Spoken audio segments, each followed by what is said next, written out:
Hey everybody, Josh Olive with Haven Comics. It's Thursday night, so it's time for Shop Talk, and we're going to be bringing you some awesome Shop Talk tonight. You better believe it. So stick around after we play this incredible intro video.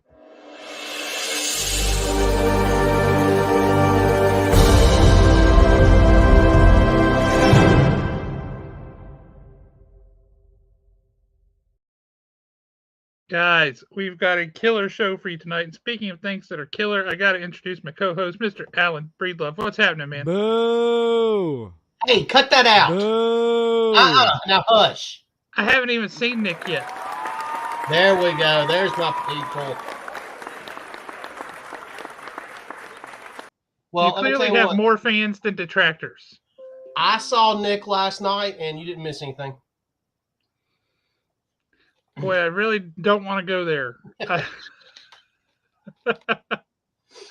Wow. So, I got some stuff. First of all, guys, we've got some guests that are coming on the show tonight, but they're going to be a little bit late.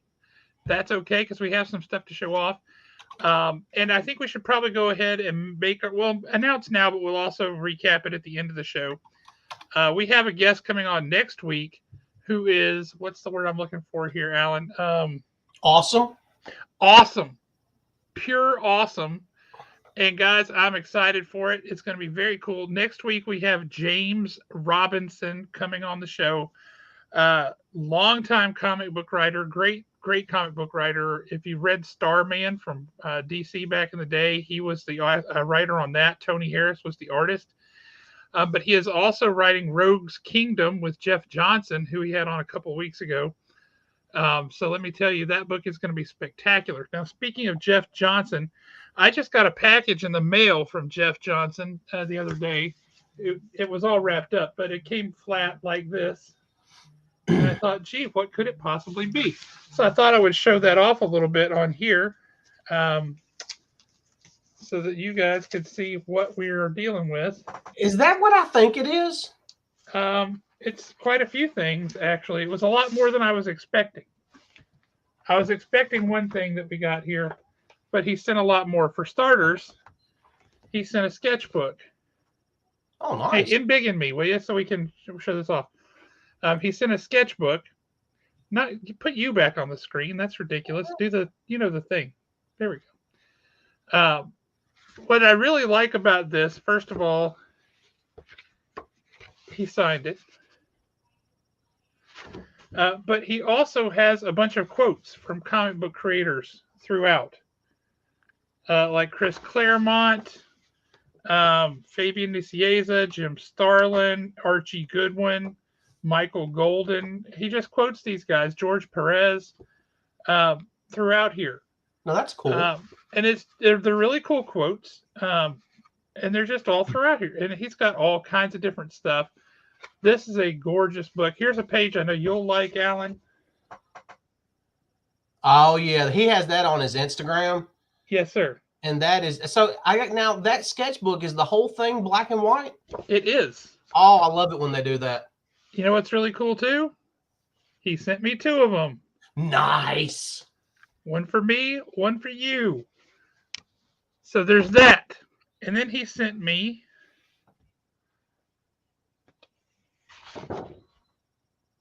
now that's cool looking. 2 copies of the Spider-Man print, Fighting Rhino, and it's the animated style. Yeah. So if you can see Rhino, his face there, it's kind of hard to tell from the rubble and all that, but that's Rhino. But the animated style. The level of detail in that rubble is just gorgeous. Oh, yeah. He sent 2 of that. He's a beautiful individual. He sent 2 of this. Oh, look at that. That is awesome. He sent 2 copies of that, sir. 2 copies.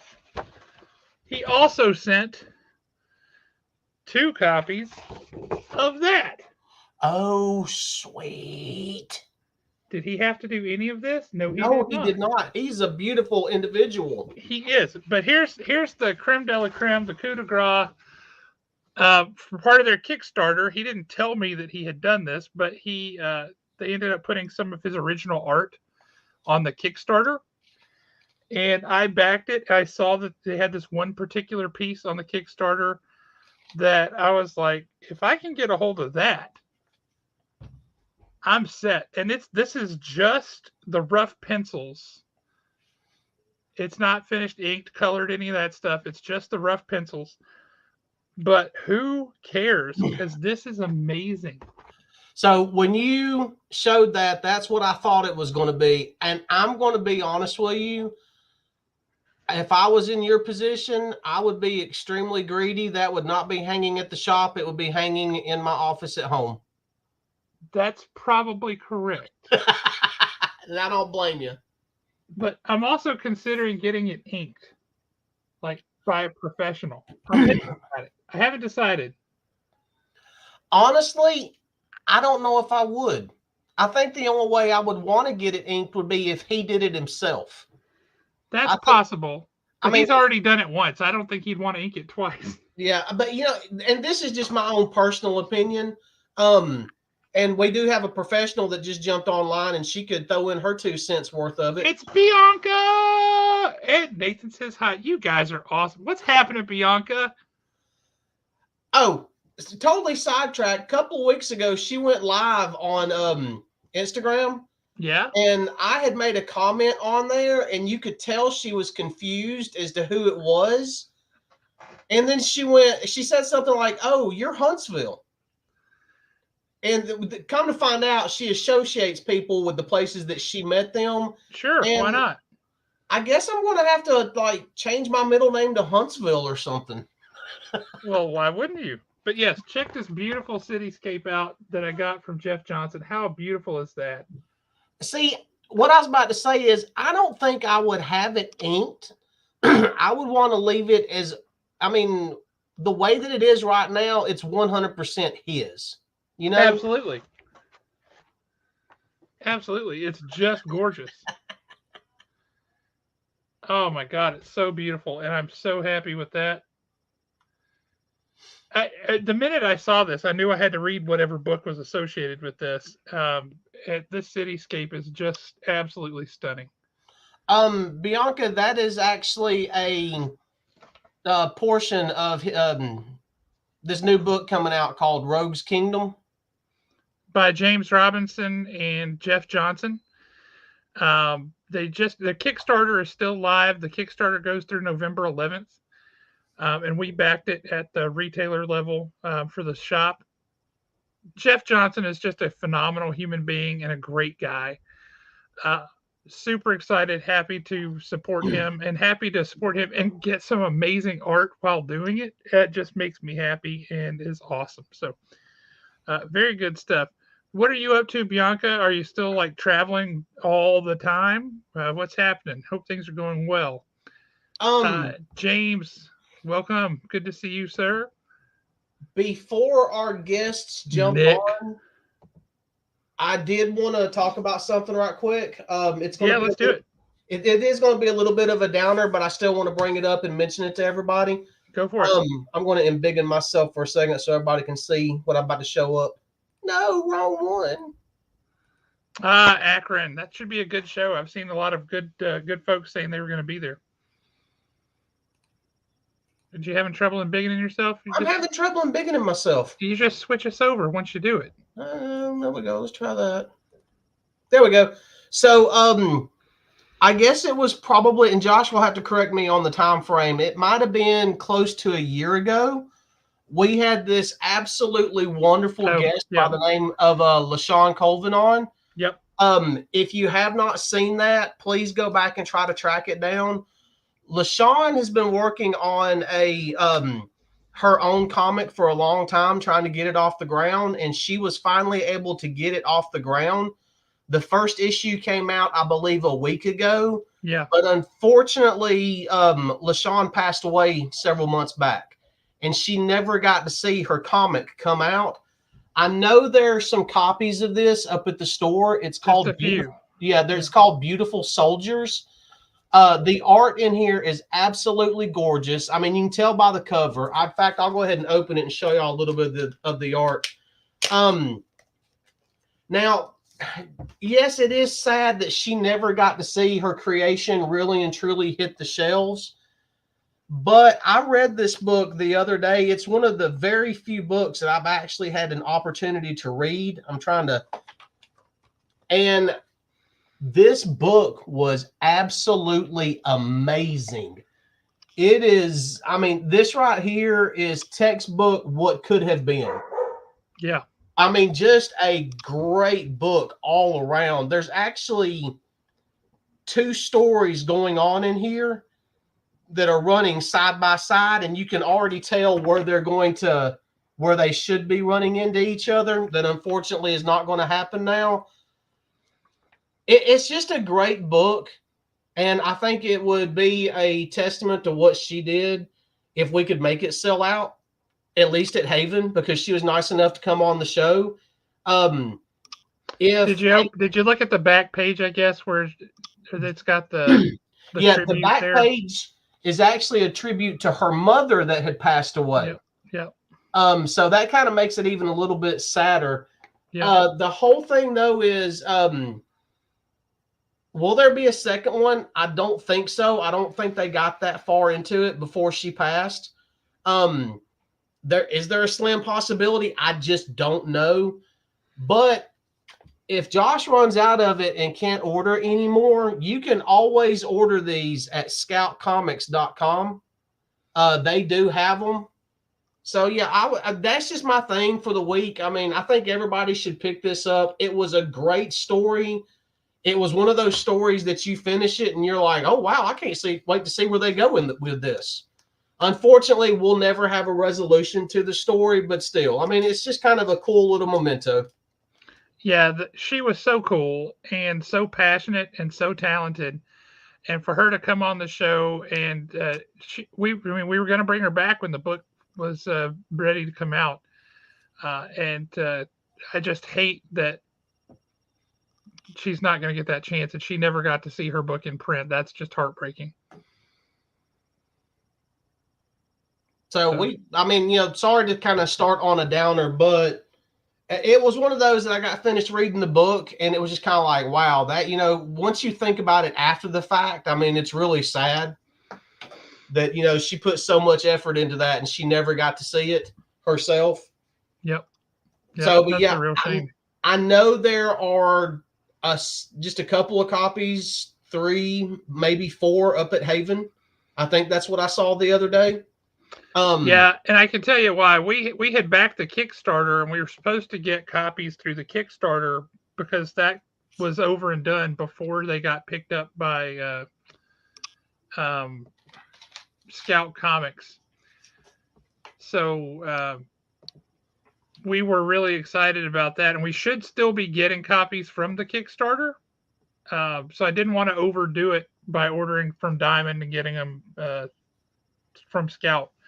But we should still get the exact same book without the Scout Comics imprint on it. So we'll see what happens if that comes to pass. But either way, great investment, a great tribute to somebody who was just a great human being and really, really nice, a kind person, very talented, and a loss, certainly. Briefly owned a comic book store in the Montgomery area. So a big loss to the Montgomery community down there for multiple reasons. Just hate that. Now, you said you got to read a couple of comic books. So what else did you get to actually manage to read? So I did get to read Superman. I believe it was issue 7. I don't have it with me. And I honestly, I am absolutely loving the fact that we are done with Night Terrors and we're moving on with stories. I've told everybody before, there were certain issues and certain things about Night Terrors I liked, but overall, I felt like the timing was all wrong and the way they disrupted everything. Mm-hmm. I'm so happy that we're back to the Green Arrow miniseries, and I never thought I would say that. But in Superman issue 7, I'm having to stop and think for a second. Basically, Superman shows the Supercorp that he's got more than one power. And he gets out of this unbreakable prison chains that he was in. and then they go after who was in them. And I can't think of his name right now, but Lex Luthor is pretty much beside himself in prison, jumping up and down and screaming to anybody that'll listen that he's got to get out and help Superman. And Lois shows up at a prison and she's like, you know, you're going to stab him in the back. You're going to do something before this is over with. And him and Lois have a really cool back and forth and exchange. And it's one of those where Lex is really trying to prove that he has changed his whole attitude and everything. But, you know, it's at the end of the day, it's Lex Luthor. Yep. You know, I mean, it's so we know which direction that's going to go in. The new Superman book, the Dawn of DC Superman, has been really good. Williamson's done a really good job with it, and he's done a really good job actually making me care about those characters again. Making Superman and Lois fun again. You know, for those of you that, you know, never quit reading Superman, I did quit reading Superman for the longest time just because those characters had become so stale. But even in that book, in 2 issues, he made me care about Silver Banshee.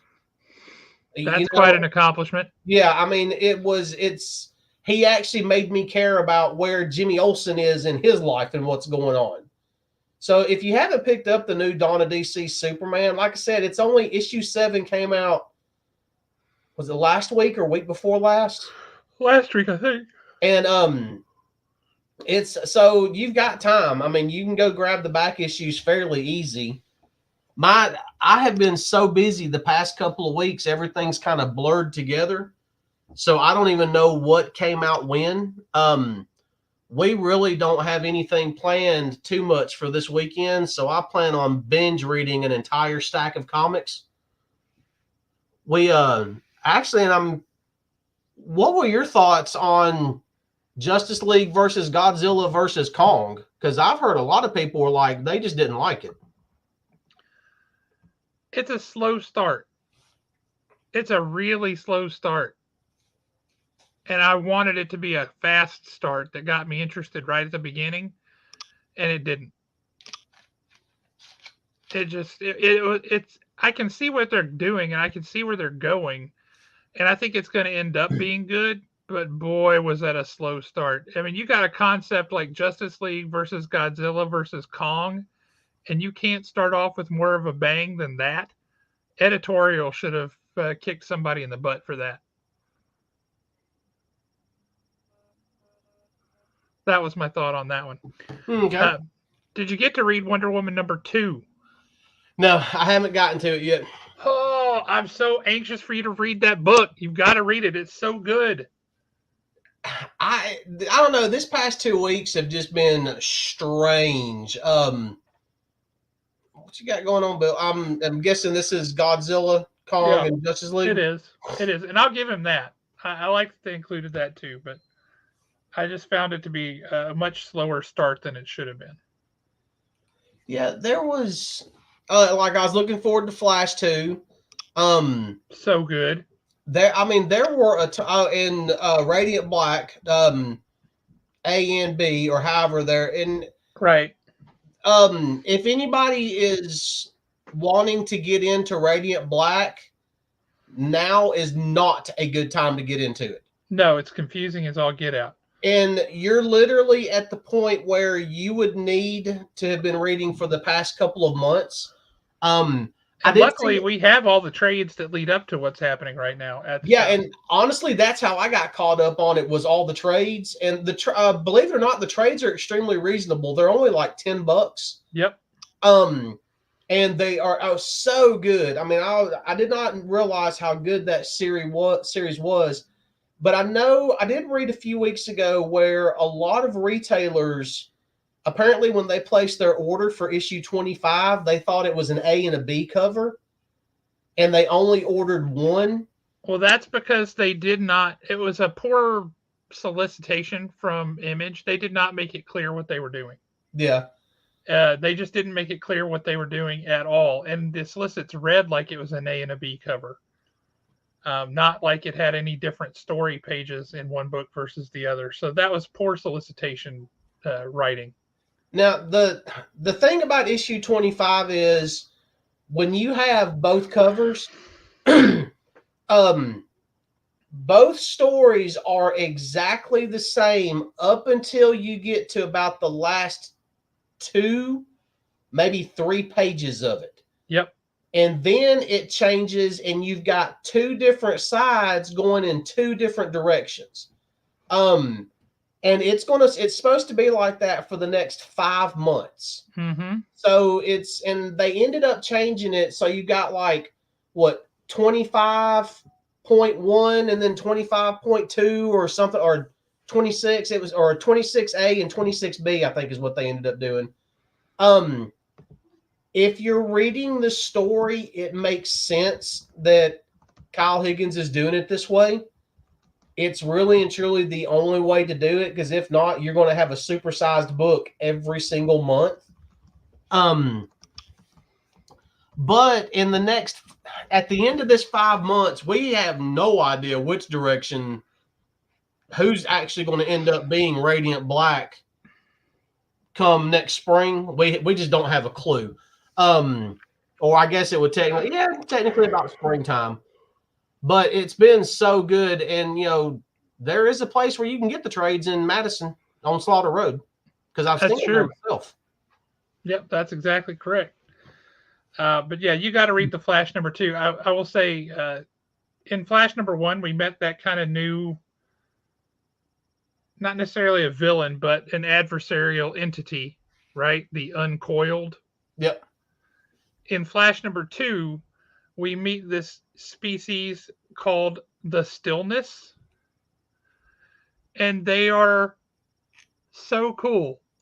They are so awesome, because they're like, oh, aren't you cute, you strange little thing that keeps popping in and out of time? That's adorable. The way that they talk to Wally West is hysterical. Because they do. They just treat him like he's this little, oh, yes. Good job, little species. You don't even know what you're doing. Whoa, whoa, whoa. Is that a Ryan sighting? We got Ryan in the house. It's a Ryan sighting. What's happening, man? Comics and death metal. Haven't seen you in a bit. We've been missing you, bro. Yeah, we're just sitting here killing time until our guests can get on. Which should be any moment now. Fingers crossed. If not, we're just going to chitter chat, because that's how we roll. That's how we roll. Been a busy boy. Does that mean you've been buying up Spider-Man comics? What does that mean? What you been up to? Because Spider-Man comics rule. At least the old ones that you're collecting do. So I guess I have to ask you. I didn't see that, Bill. Yes, Void. Actually, that was discussed on a retailer roundtable with Robert Kirkman the other day, and it's a timing issue. He wants certain things to sync up between Transformers and Duke and Cobra Commander and Void Rivals, and there were some publishing delays that got scheduled in that didn't work out right. So he wants to sync those up, so that you don't have big reveals happening over here and then months later, like what set it up happens. So that break is to set up the to sync everything up between those books. So nothing sinister, nothing bad. It's just a syncing up issue. Speaking of syncing up, we have one of our guests with us here now, and we're excited to reintroduce you to the one, the only, the awesome Nick Marinkovich. What's happening, Nick? Hey, guys. Happy to be here. How are things for you, man? Oh, I'm very good. Very good. Thanks for having us back on. Oh, we're excited too. We're so glad that you guys get your the second story arc that you talked about. Yes. Yes. Very exciting. That's so cool. We haven't started production on it just yet. Fred's in the writing stage right now, but he already gave me the breakdown of the entire arc, and it's a tearjerker. It doesn't have a whole lot of choice but to be. I mean, if you're going to remain within the historical setting that you've signed up for, you don't have a whole lot of choice. It's going to be a bit of a tearjerker, right? It is, and I gotta say, like when I got to the end of his just his summary, I was just like, oh, damn it, Kennedy, you nailed it. You jerk. Yeah, he did it, man. So really excited to get moving on that. We're not starting production until January for that. Right. But in the meantime, we've got a hardcover of volume 1, story arc 1, issues 1 through 6, hitting pretty soon. Yes. The fact that you're getting the hardcover treatment is pretty awesome. Yes, and shout out to Jim for that. He pushed the hardcover before the trade, and I don't know if you guys have had a chance to see it, but it's we've ordered it, but we haven't seen anything beyond that yet. Yeah, I believe you posted a picture of it on Instagram, didn't you? I did. It's one of the, I believe, is the A cover from number 5. But seeing it on large format and underneath the dust jacket on the binding print, he did the spread from issue 1 of the Roman column, like back and wrapping around the book, and it really looks phenomenal. Great looking book. Like Jim really blew it out of the park with this one. I'm just really glad that it's getting the hardcover treatment because not a lot of them do. Yeah, there we go. Yeah. Hey, do us a favor if you would. Because go back a page. There we go. And this is for Alan's benefit. I can't do it, Josh. It doesn't matter what happens. I can't do it. Would you pronounce that name? Honoria. I told you. It does not come out properly when I say it. But let's hear you, Alan. The first couple of times I tried to say it, it was coming out Hornordia. And that's definitely not the way that you pronounce it. And then he was saying honoria, like gonorrhea. And I'm like, no, it's not that. It's honoria. It's not that hard.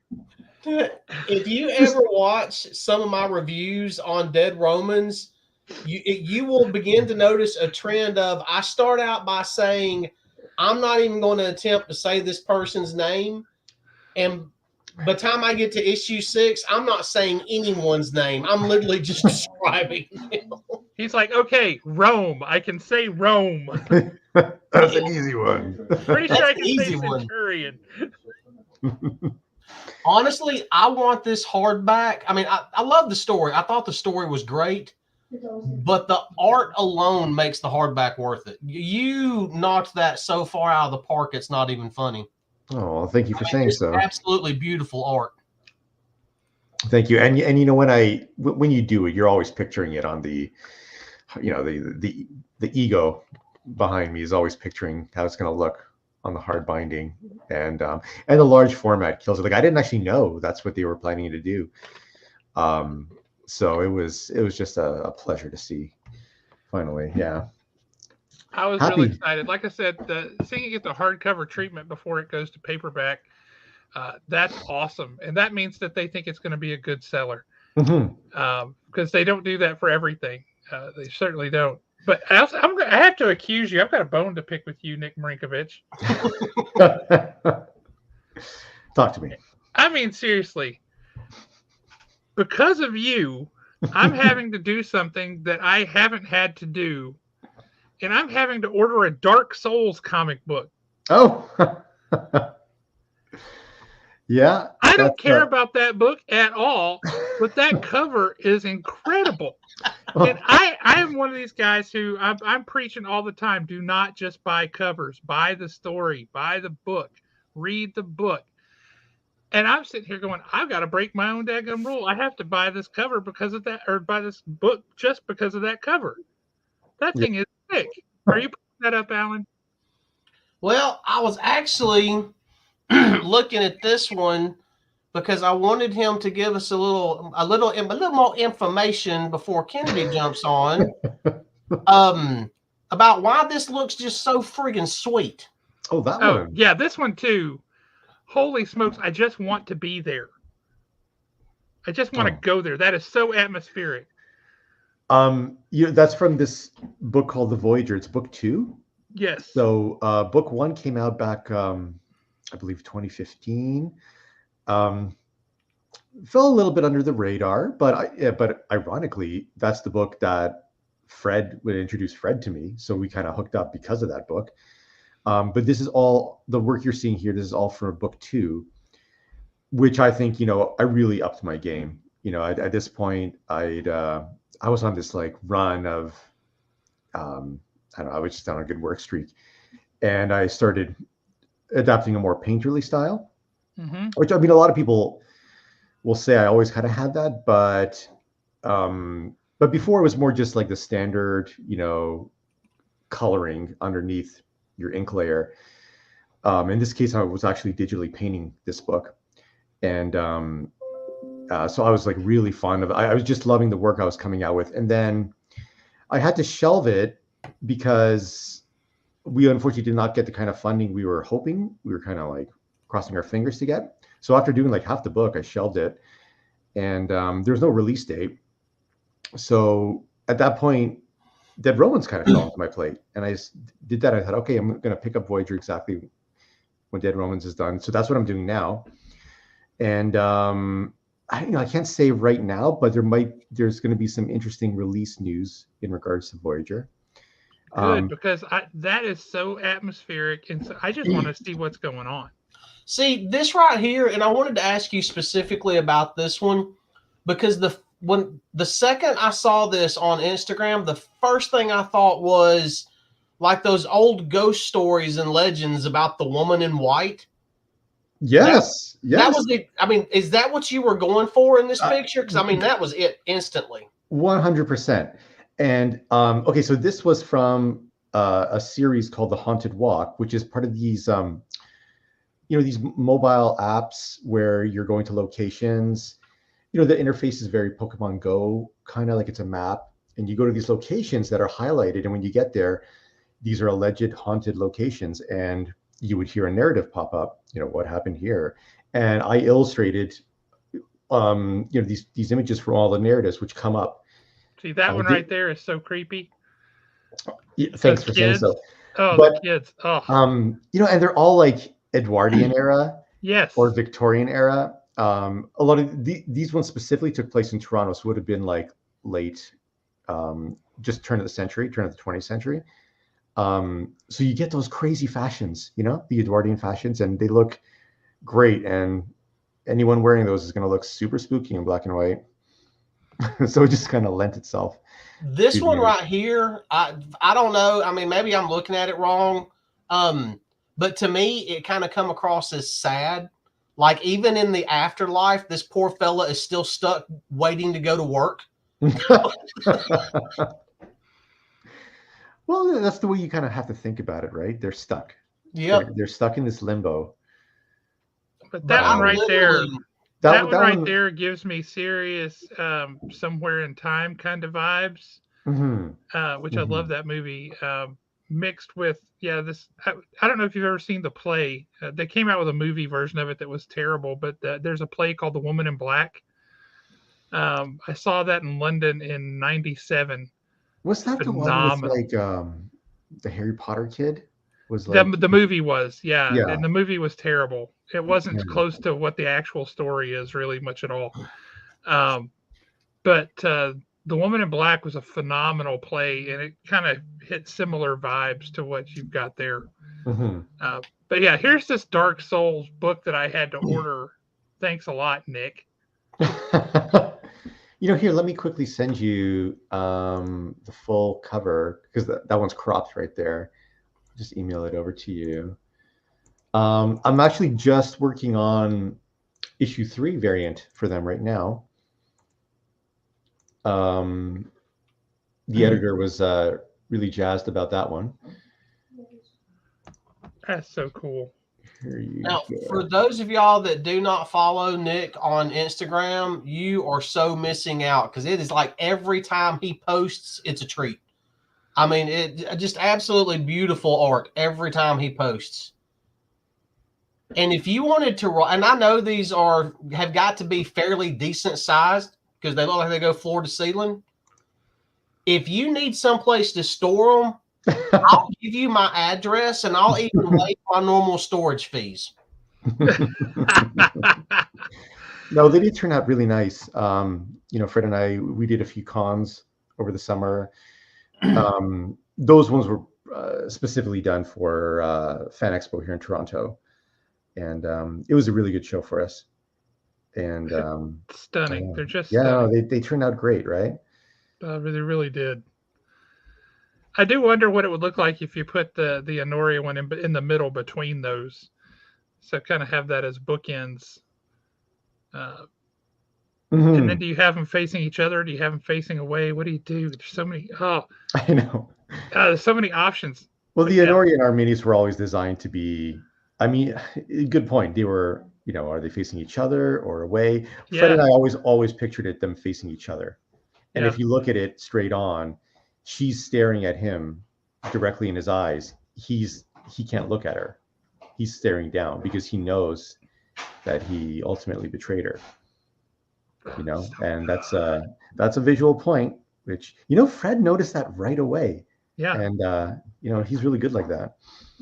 Well, that's the kind of things that you can do in comics, that you can do with details, that if you don't get it, okay, it's cool. But if you're paying attention and you really look, then there's a whole nother depth, a whole nother layer to the story. And that's what makes it really awesome. As a longtime reader of comics, I'm looking for stuff like that. I want to see artists who think that next layer down. Absolutely. And myself, my technique when reading a new issue was always, I would read through it quickly, doesn't take long. Then I would go back, and then that's when you're absorbing every panel. I wanted, that was always my routine with every Speaking issue. of absorbing panels, I think we got to bring this dude onto the stage, because as far as he just eats them up. Yeah. Mr. Fred Kennedy, what's happening, man? Not much, man. Sorry about the delay. There was some kind of, I don't even know what it was, but a medical emergency on the train, and they kind of left us stopped at the station for way too long. So I'm here now. Sorry, guys. Hey, the only acceptable excuse is that you're working on issue 7. I am actually. I was earlier today. I was emailing with our illustrious editor, Allison. What's funny, and yesterday, Nick and I were talking about issue 7, because I was saying how I feel like Honoria. See, that's how you say it, Alan. Honoria moves the plot. Not moves the plot, moves the story, and Arminius moves the plot. And I'm doing my first plotting of the whole second arc right now. So I write everything all at once. So I'm writing 7 all the way through to 12 all at the same time. So I finished the first major breakdown of the whole story. And my breakdowns are always very plot heavy. And so I've got big gaps where I want to really flesh out what Honoria is doing in it. So I was messaging with Allison about that just earlier this afternoon, actually. Well, go ahead, Josh. Sorry. I was going to say, before we jump into that too far, for any folks who missed it the first go around, who didn't necessarily pick up the comics for issues 1 through 6, and they're waiting for that exquisite looking hardcover to come in at Haven, we've got several on order, guys. We'll have some available. You're going to need to pick them up and make me reorder, for the love of all things holy. Yeah. That's what we all want. Yes, that is what we want, especially my wife. She's very vocal about it. She's a very smart lady, despite having married you, from what Nick says. Yeah. But catch everybody up on the run through of what happens in Dead Romans 1 through 6, what the story is. Just refresh people's memories, or introduce new folks who are watching to it. So the story is overall about the Battle of Teutoburg Forest, and I guess since it's all out now, I can sort of just run over everything that happens. But there's this guy who is a German prince, but he was raised in Rome, named Arminius. And when the Romans are sort of provincializing Germania, he's sort of sent to be a go-between between the Romans and the Germans. But when he gets there, he realizes that the Romans are really oppressing his people. And from the time he was a child, he was told by his father when he was taken to Rome, remember who you are. And so when he is in Germania, he is secretly plotting to rally the Germanic tribes together. And as this is all going on, the Roman governor has sent one of his frumentarii, his spies, his agents to sort of keep an eye on him, and her name is Honoria. And even though Honoria is supposed to be monitoring Arminius for the governor, she falls in love with him. And then during the course of the big battle in the Teutoburg forest, they are separated, and Arminius is looking for her, and Honoria refuses to believe that Arminius was responsible for this big revolt. And at the very end, she's sort of given a choice to stay with Arminius or follow through with her oaths and return to Rome in service of the governor that she was pledged to. And she feels betrayed by Arminius, who never told her about her plans. And so in the end, she chooses to go back to Romania. Is that bad? Am I bad? Am I a terrible person? Romania, Fred? Yeah, Germania, Romania, Rome. It's a city in Italy. I don't know if you guys have heard of it.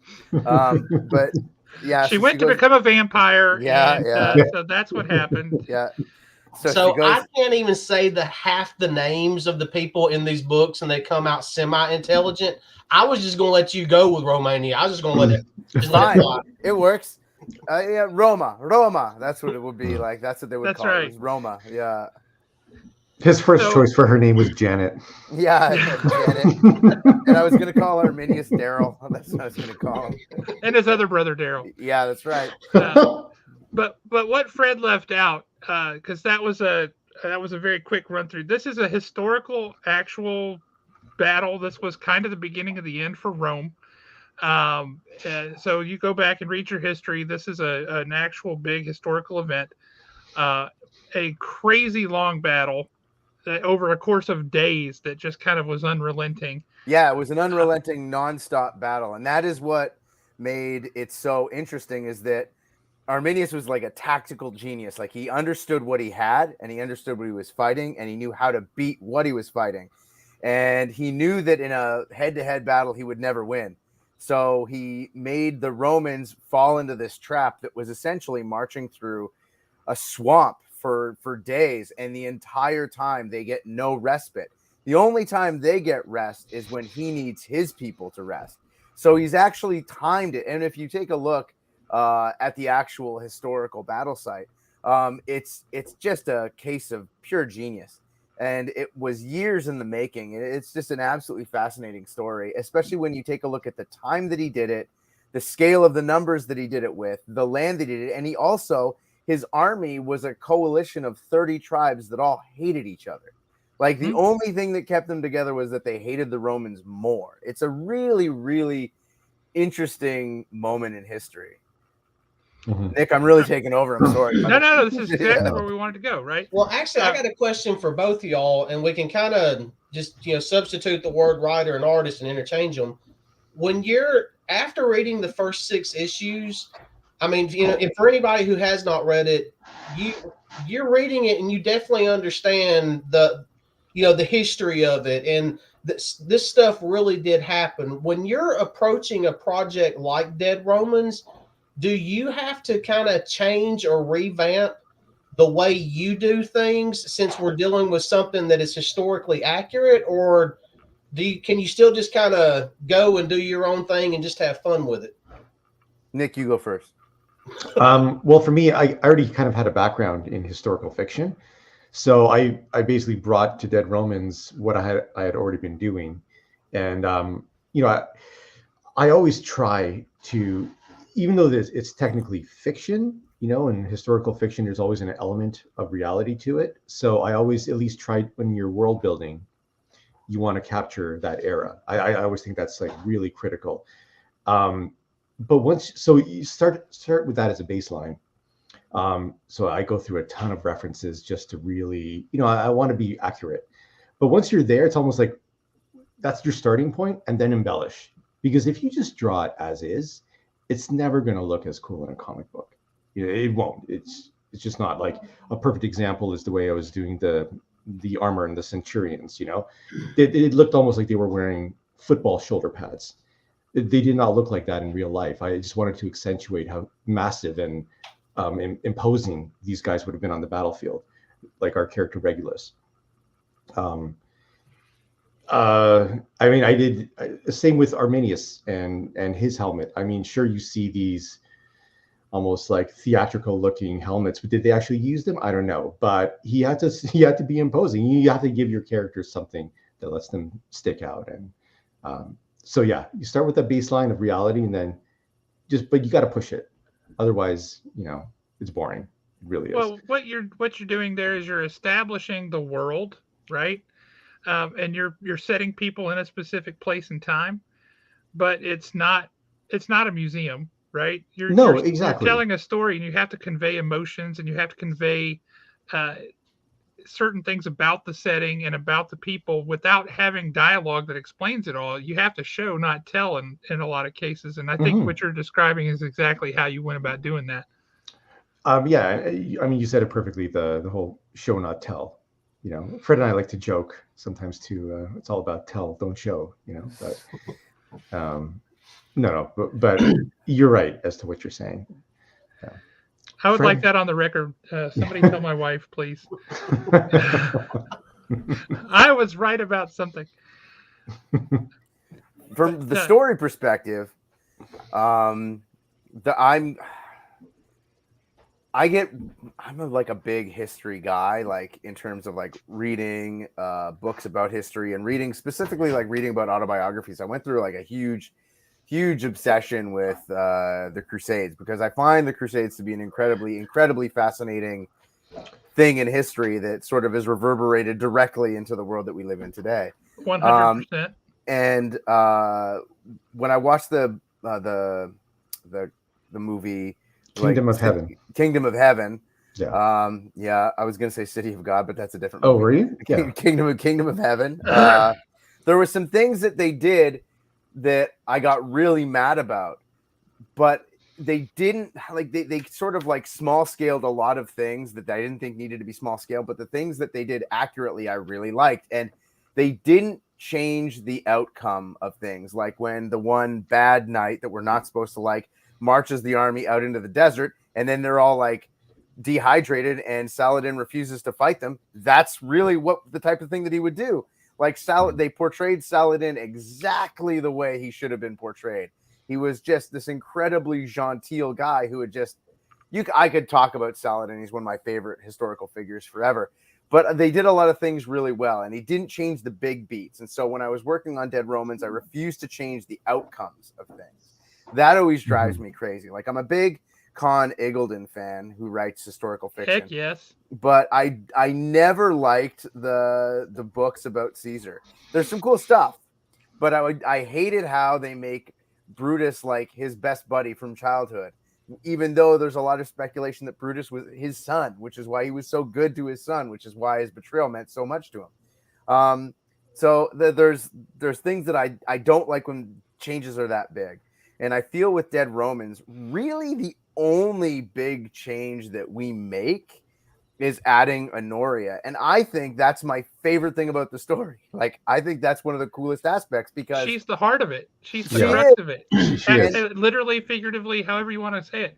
Because she's the heart of it. His real wife in history, Thusnelda, who was the daughter of a rival Cherusci chief named Segestes, who was consistently warning the Romans that Arminius was going to betray them.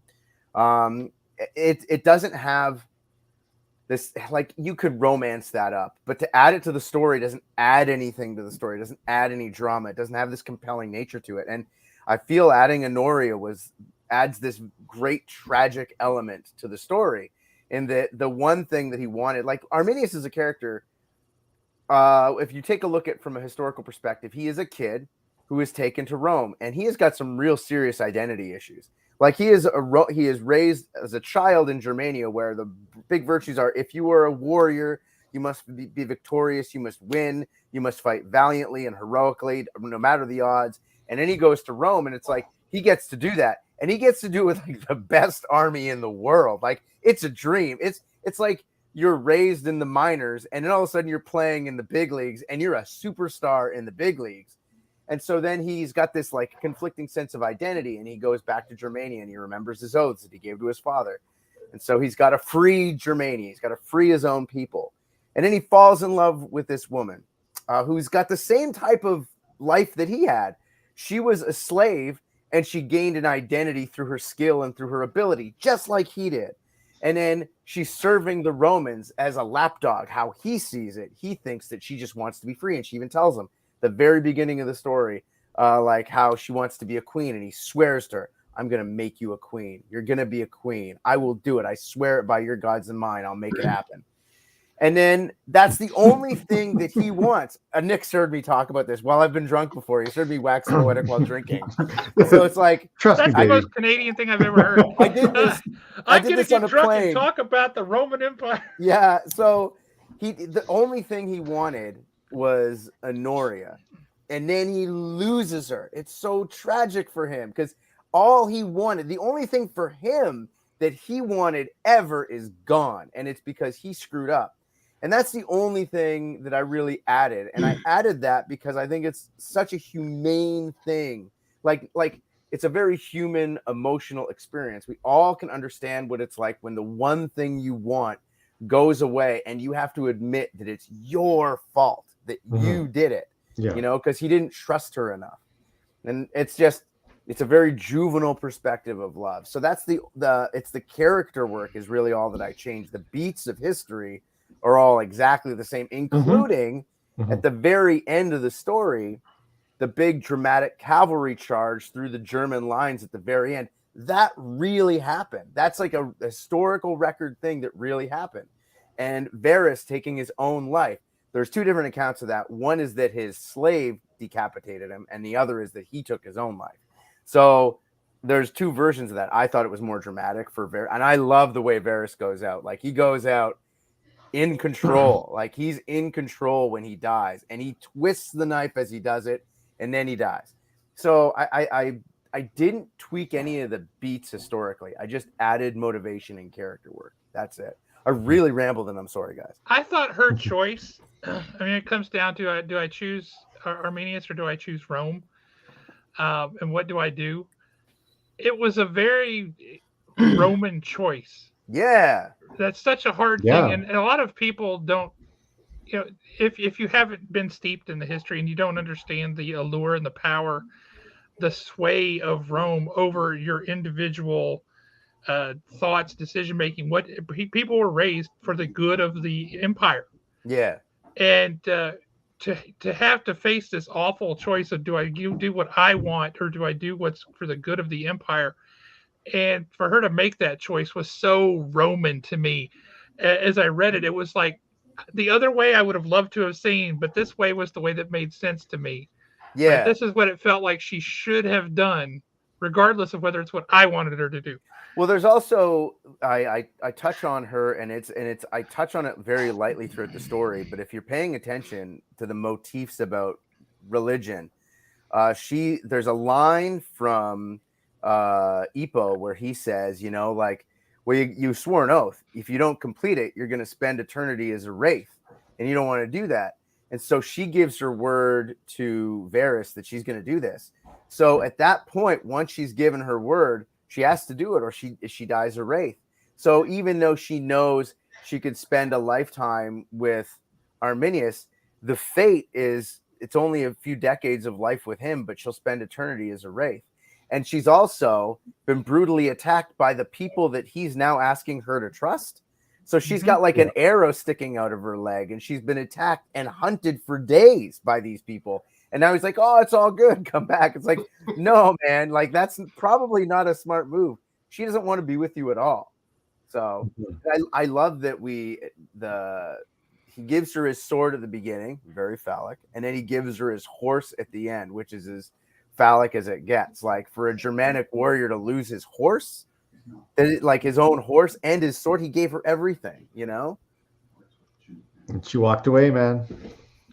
She was justified. I think she made the right choice. I think on a personal level, like there's a lot of emotion. That was a big conversation, was the very end, and our Honoria's choice at the end about what she did and was it right. And I firmly say she made the logical choice, not even logical, the plausible choice for a person of her character. But also, I think Fred touched on it in issue 5 as well, and issue 4 too. When you know our trio, Honoria, Regulus, and Ippo, they're just having a conversation while they're trying to get out of this forest. And then at the end of issue 5, she sits down with Regulus by the fire, and just you're kind of hearing a little heart to heart between the two of them, who just got out of this mess, and they know that tomorrow is probably going to be the end.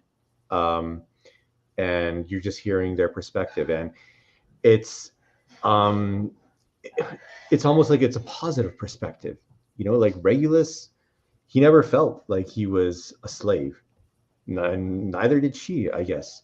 And you're seeing this perspective. Well, for all the there's a tyrannical perspective about the Roman Empire, but it's a tyrannical world. Yeah.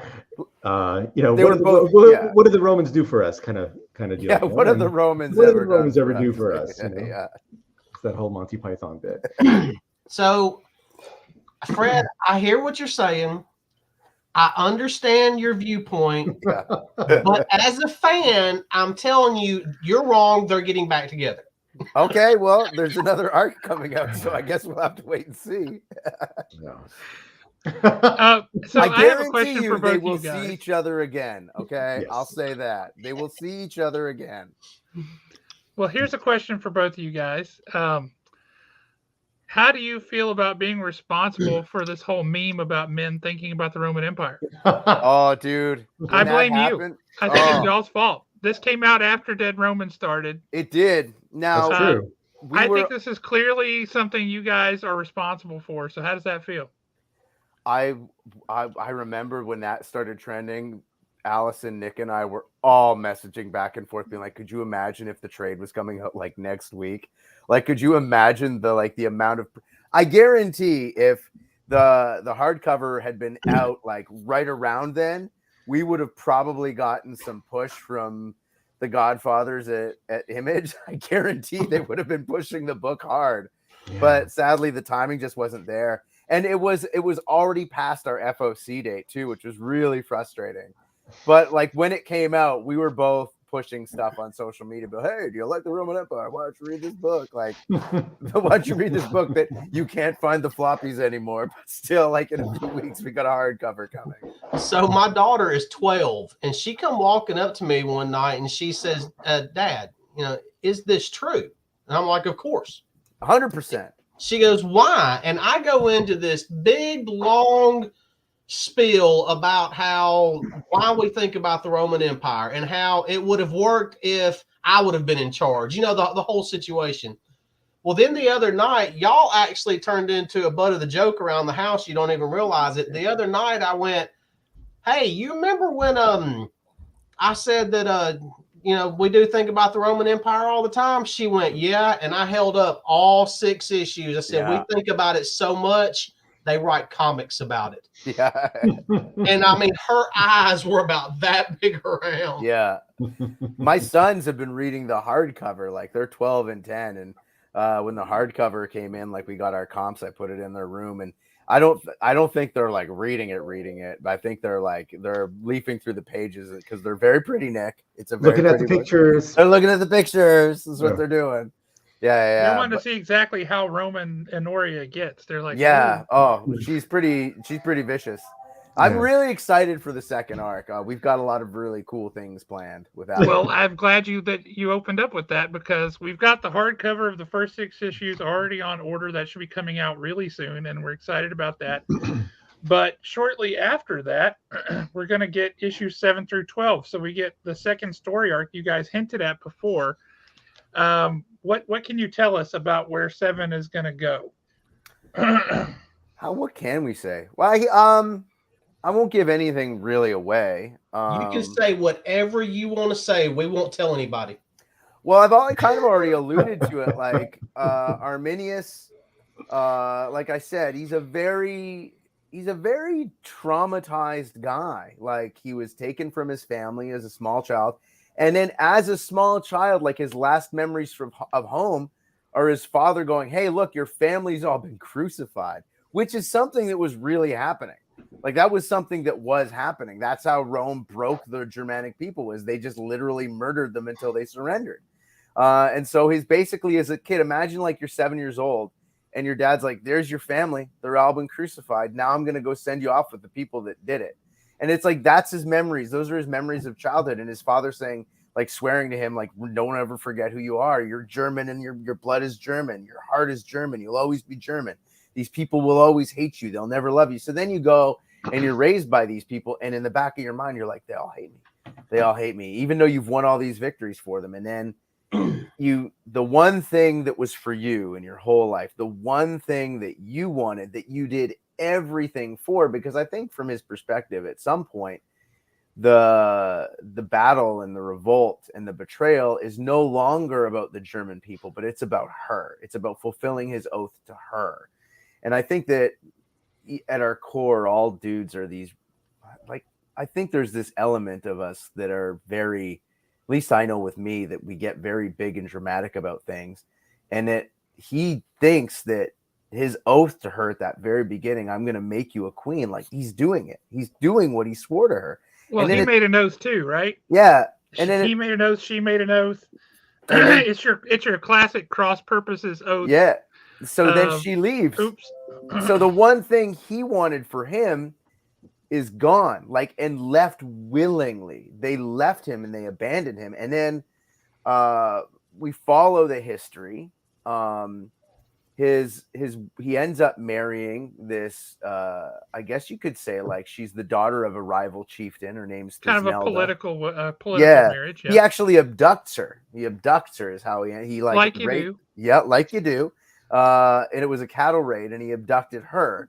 And then he takes her as a wife. Yep. And so then bring that one too. Yep. And so then classic romance. And then she ends up getting abducted by the Romans during an assault led by Arminius's own brother named Flavus. And so everything then his people, this confederation that he builds, starts doubting him and plotting against him. And some of them start siding with the Romans after everything he's done for them.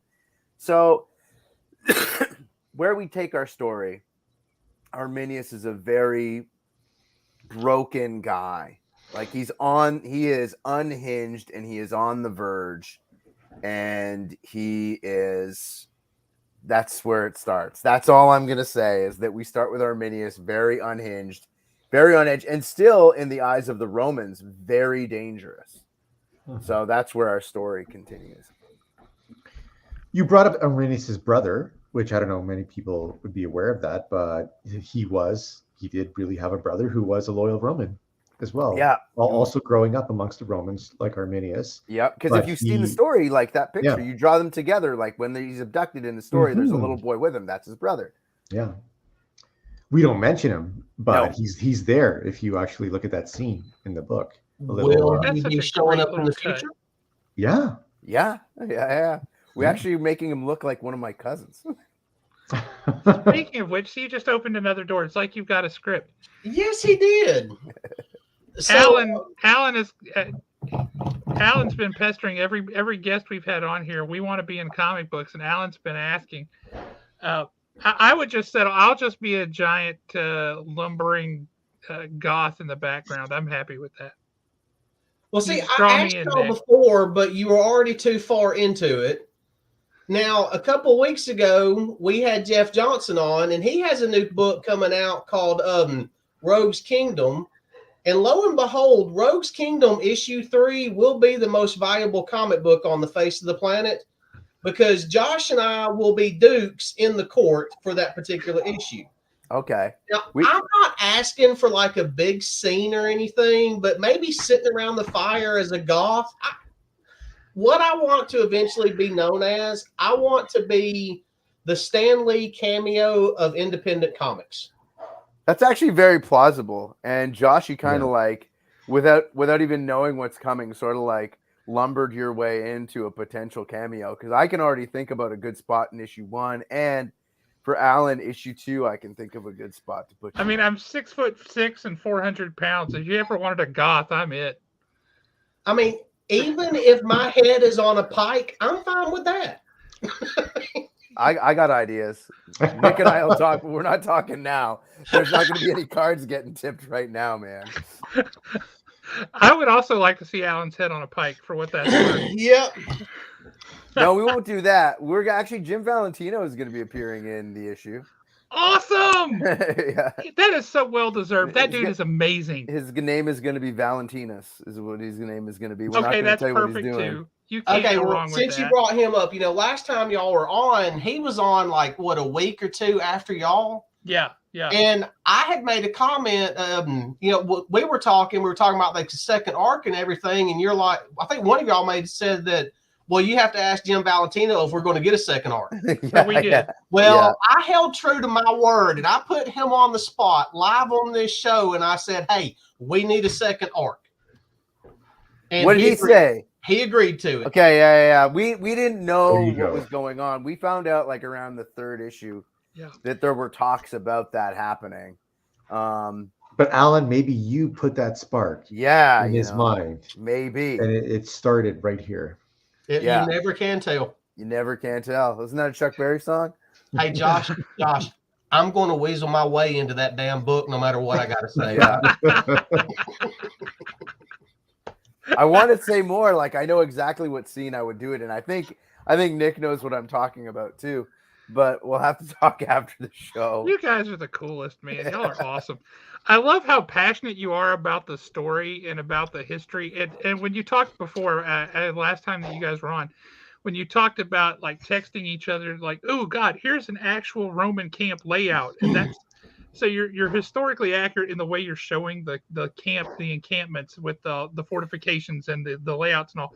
I love that so much. That just cranks there was my a tracker. Story. It was earlier this week. It appeared in the news. All these like spy photographs. I saw that. East. Yeah, and like the Eastern Roman Empire and how it was like a soft defense, and it wasn't outpost built from a military perspective so much as a trade defense perspective. Trade to like secure trade lines, and how initially during the First World War there was an aerial survey and they found more than 160 forts. But now because of agricultural development, some of the areas where these forts may have been like covered over. They found more than like 60 of them now. But I can't wait until we get more HD photographs of all this stuff. It's going to be insane. Mm-hmm. Yeah, I saw that article, and I was really excited about that because it's like now they know where to go look for some of that history, right? They say, let's look here, see what we can dig up, see what we can find. That's the coolest thing. That's the coolest thing. Have you guys considered doing any stories of Rome in Britain? Because there's so much cool stuff over there. I was talking with an artist named Rossi Gifford, who was working on that Invincible game that Skybound just put out. She was the lead artist about that. We've been talking about doing something with Boudica, and Nick was like, we're having all these conversations about it. The one issue that like would be rough to do with a Boudica story is it ends really badly for Boudica. It really does. Yeah, it does. And what's frustrating about it is there's a movie coming out and it actually stars Clive Standen as one of the lead actors in it. And I love Clive Standen. He's a great guy. He was on Vikings and I've interviewed him on the radio a bunch of times too. And he's a great interview. He's a monster of a guy. Which one is he on Vikings? He's Rollo. Oh, Rollo. Yeah. Okay, so, sure. He's in that. And I like, it feels very like tropey movie of the week, which I feel like is me like be sounding condescending, and I haven't seen the movie. I've only seen the trailer, so I really shouldn't say that. But I feel like the story about Boudica is in itself really brutal and dark, and she did some amazing stuff. And I just really wonder how you're gonna pull that off from a movie perspective, because anybody who's not familiar with the story of Boudica, the Romans, like was it Nero or was it Caligula? But it was right when Claudius came in to become the new Roman Empire. I forget who he came in from, but Claudius was a genius. Claudius played the role of somebody who was inept and uncouth and unsmart. And he did it because he was the time before him, the emperor before him. Was it Caligula or Nero? Are you looking this up, Nick? I think it was Nero, but yeah, because Nero was like killing anybody that he thought could be a potential rival, and so Claudius played the sheep so that no one would suspect him. And then when he was killed, the Praetorian class made Claudius the emperor, thinking he'd be easy to control, but he wasn't. He was very smart, and he was a student of history, and he knew in order to establish himself as a good emperor, he needed to have military conquest, and so it was Claudius that led the big campaigns into Britain. And so when he was leading the campaigns into Britain, there were multiple tribes. And we actually talk about some of the tribes in Dead Romans. It's Epo that asks, alludes to, he's jokingly suggesting that he thought Regulus was one of the Britannia tribes. And so then when the Romans go in, they begin destroying everything. And there's one specific tribe that's actually was in like East Essex, like where Essex is now, East Anglia. And they allied themselves with Rome. And then when their chieftain, their high chief, their king, whatever term you want to use, died, in his will, he gave joint succession rights to Claudius and to his daughters. And the Roman generals, because there was 3 legions in Britannia at the time, he went in and basically said, well, if the daughters are dead, then Claudius is the emperor and your people belong to him now. So they went in and they were very unkind. And the tribe thought this was a betrayal. And they'd been so heavy-handed and they'd moved so quickly that the people of Britain were very ripe to revolt. And they played it too close to the bone. And when the main Romanic army moved closer to Wales and to where Mercia, where what is now Mercia, or what was Mercia, Boudica raised an army. And depending on the numbers that you look at, some numbers say it was 80,000, which is very unlikely. It was probably close to like 30, 35,000. Yeah. And she moved down to Camalodunum and massacred and razed the city there, and then moved on to London and razed that city. And the thing is that the one, I forget what his name was, the Roman general actually began sending his cavalry to harass, to lure her army into an ambush. And when they got to this one site where the Romans had picked a site where they knew they'd be outnumbered, like the minimum estimates are 5-1 is what they were outnumbered, minimum. Yeah. Some estimates say it's like 10-1, but it's probably like 6,000 to 30,000. They were at a Louis Pilatus or something like that? Something like that. I don't remember. But I'm over here Googling like everything you say. I'm not lying. This is all true. Oh, so he lured them in. Well, no, what got me was the when you were talking about the which Roman emperor. Yeah. It like basically, and I started, and I mean, honestly, you've mentioned several Roman emperors, and it's amazing you've mentioned them in order. So I mean, you're doing a lot of reading about Rome because of financial reasons. So I've kind of got to know. But when the Boudica advances on the Roman army, she gets like utterly massacred. So to try and turn that into a story where it still looks like she's victorious, my angle that I'd probably take is that she realizes her army is fractured, and if they don't get a victory right away, then they're going to disintegrate. And so, but it's hard to do. So telling a story about Boudica is difficult, but I'd love to do it. That's the whole charge of the Light Brigade kind of thing, right? Like, yeah. You know you're going to die, but you've got to do it. And then when the battle happens, they're going to play Cypress Hill. I ain't going out like that. Like that's the song that plays as they go in. Yeah. We'll play it like it's like a Romanized version of the song, you know? So you know, like, they probably didn't think that they were going to go out. Like they so outnumbered the Romans, but they literally just grinded them down. And but from a dramatic perspective, their tactics were so superior.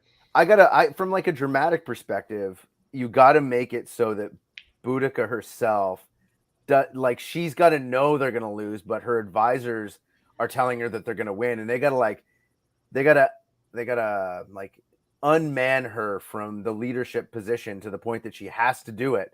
Otherwise, like she's got to, as the great Admiral Adama once said, sometimes you got to roll a hard 6, you know? So that's what she's going to try and do.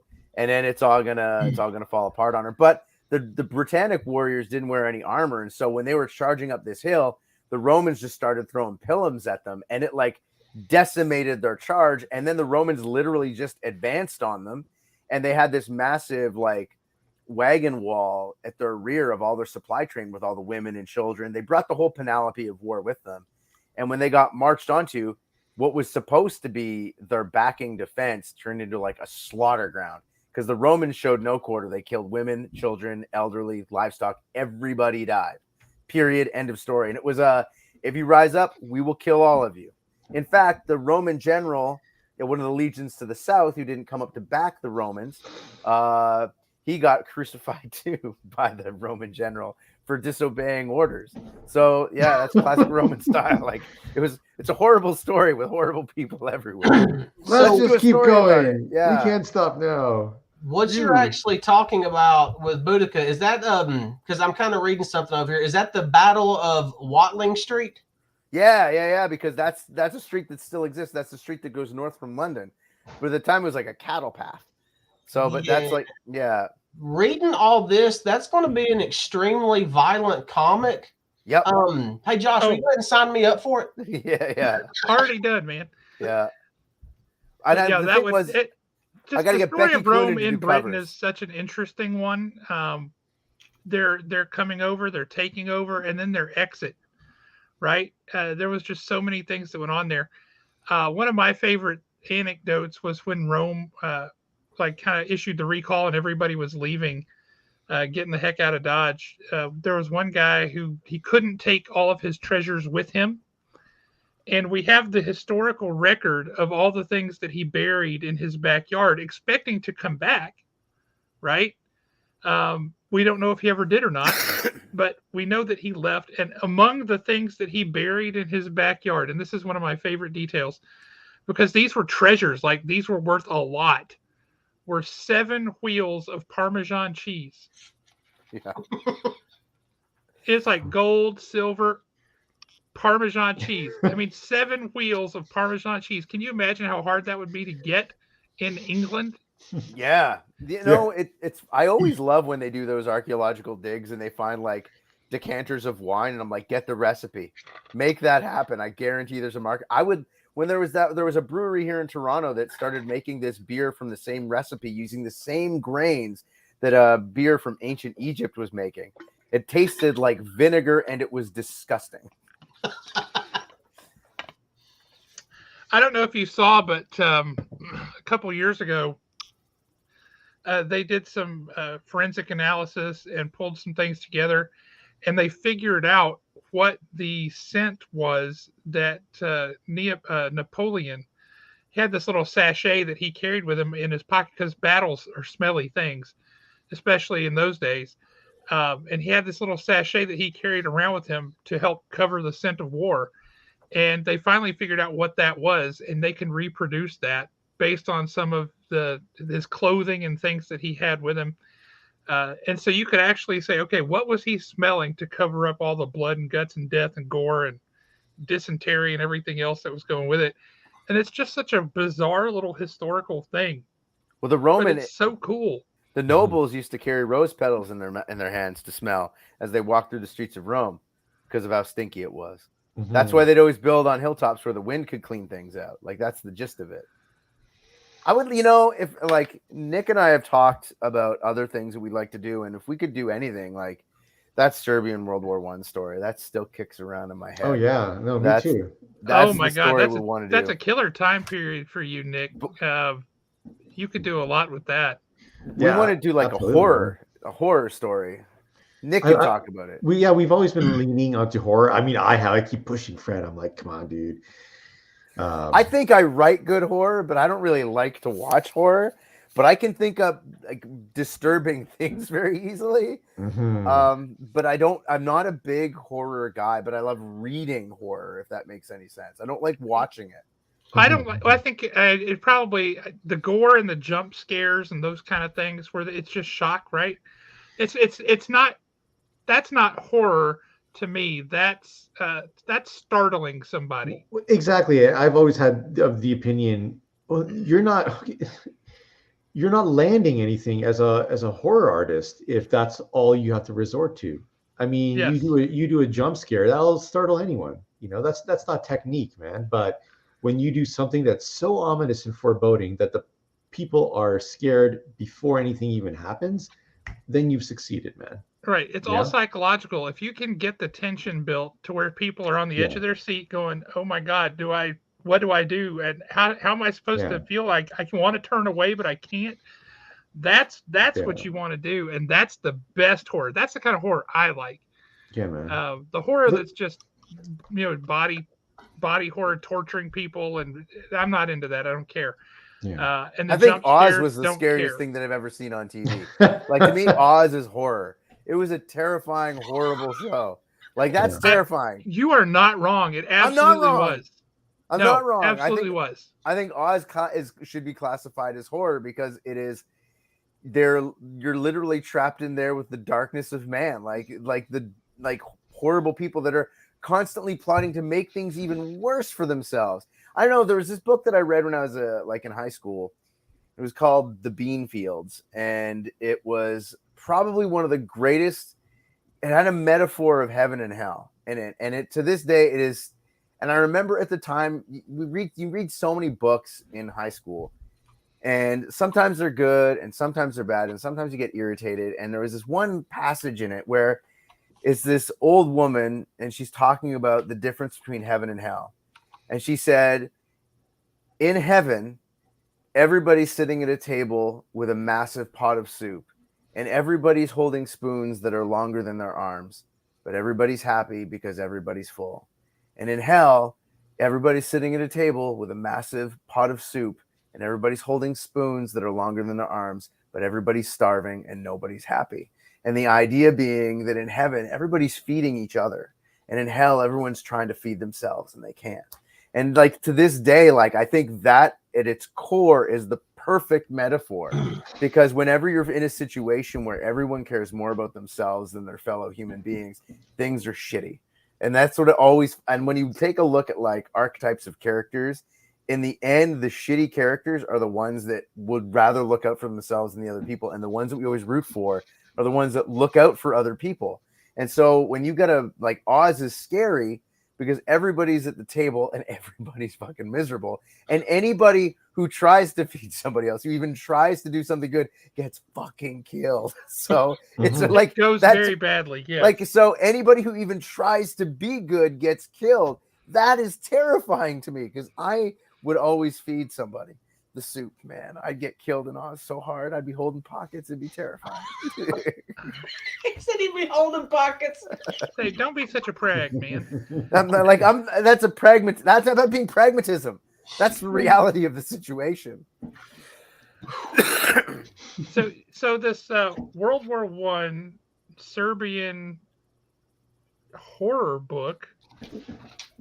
Well, it's a concept right now. Yeah, what do we have to do to make that? That's not a concept, Nick. I wrote it all out, and you know that I did. I showed you everything I wrote. Well, I mean, let's flesh this concept out. Say, what do we have to do to make this happen? That's what I want to know. But I mean, Fred touched on it. I mean, I guess I was talking about Serbia or something, and he was like looking it up, and that area was ripe during World War I. It was preceded by the two Balkan Wars. And interestingly enough, French observers were looking at the way they were fighting in the Balkans because that had been the first war on the European continent since, like, was it the Franco-Prussian War, like 40 years earlier or something? So for years, from like 1912, 1911 until the end of World War I, the Balkan region was just aflame with war. It was crazy. Serbia lost 1/2 of its male population in that war. I think people don't realize how much that alters a country's demographic for life. For forever. I mean, the recovery time from something like that is measured in generations, not even decades. Yeah. That's crazy. But we put a very disturbing horror story with supernatural elements in there. But the thing about the story before we brought it up, I was watching The Keep, and I'm like, yeah, Brad, have you watched The Keep recently? And Fred's words were, keep talking. Yeah. So we this is like what I think is scary is as well, like where people all care about themselves, and there's those is an unsurety. Like the characters don't know if what's happening is real. Yeah. And they don't know if the people that they're trying to help are helping them. And then are they going crazy? Are they losing their minds? Is this real, or is there some sort of other element at play? And we did some research on the area where what's the Great March? What was the Great March? It was called the Long March. It was the Long March. The entire Serbian army. When the country was defeated by the Germans, Austrians, and Bulgarians, it was like a three-pincer movement. I mean, they stood no chance, but the army wouldn't surrender. So the entire army marched down through the Albanian mountains into Greece, because Greece was an ally. And they lost how many? Like hundreds of thousands of people. It's insane. I mean, they were literally carrying the king, palanquin. On horseback or something. I don't know. Now, when you say that y'all the idea is to put a supernatural element in there, are we talking like in Poltergeist or the Serpent and the Rainbow? No, what we did is the area that they're going through in the Great March. That was initially like a Hellenic area, thousands of years ago, and we're talking like proto-Hellenic. Like that's where this is spots where they found this where Dionysus lived. Like he lived here, and so we've got this like Bacchus Dionysus-esque temple in a cave, and it has like this detachment of soldiers that are basically, you're gonna set up an artillery barrage here and you're just gonna shoot at the enemy and slow them as much as you can, and then you're gonna join the rest of us. And so it sort of follows them as they're just in this one little area in this village. And is the village even there? Were they there? Is this cave? And so they start experiencing all these things and summonings, and some of them are more akin to it than others. And yeah, it gets really out there with a lot of like, we talked about drowning a lot. Drowning to me is a terrifying thing. Like the idea of being sucked into the darkness and not knowing what's under, and then shadows of things moving in the water. And it gets really out there, and it's more psychological horror than anything. And yeah. And so I don't want to give any. I'm not giving. Am I giving anything away? You're not giving anything away. Keep going. But it's like you're not giving anything away, but you're making me desperately want this story.